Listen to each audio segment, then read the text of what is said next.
Hi everyone, my name is Naomi Lamb, and I just want to thank you guys for inviting me to speak at your guys' lunch session today. I know you guys are busy, but I just really appreciate having the time to talk about this important topic. And we're going to be talking about a topic that is not typically spoken upon just because it's more taboo, but it is going to be about force feeding in a hospital environment for eating disorder patients. And I was actually diagnosed with anorexia nervosa and hospitalized twice when I was 13 years old because of a dangerously low heart rate and blood pressure.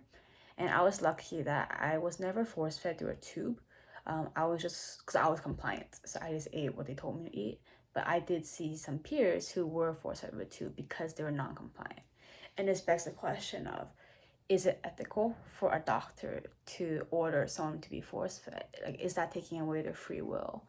And coming from a patient point of view, if I was not force fed, like even though I was still the one eating, like if I was not pressured to eat, very likely I would have died just because of the mentality I was in where my views and priorities were skewed. I care a lot more about just not eating compared to the health results that might have happened.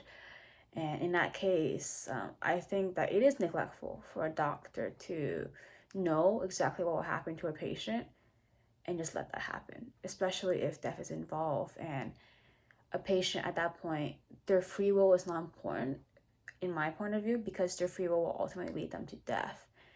And you can argue that if it's their choice to die, then it's their choice. But I think that a doctor has the responsibility to at least try to prevent that from happening. Just like how if someone was to have a heart attack and they're unconscious, the doctor will, like, they have a duty to try and save the patient. I think it's a very similar situation because when you're in disorder, yes, you are conscious, but you're also not in a state of mind where you can make a reasonable decision.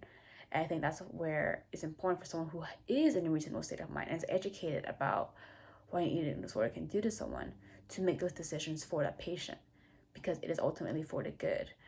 And especially in the case of a minor, which I was because I was 13 years old, is even more important since there are other factors involved in terms of like legality, and it's important for that adult who has the education and knowledge about eating disorders to just make that decision.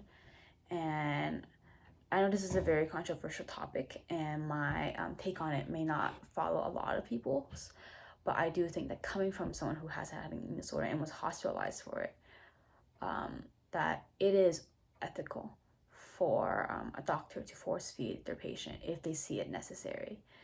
But I would love to hear your guys' input on it and to just let you guys reflect on it and dwell on this topic because I know it is a hard thing to swallow.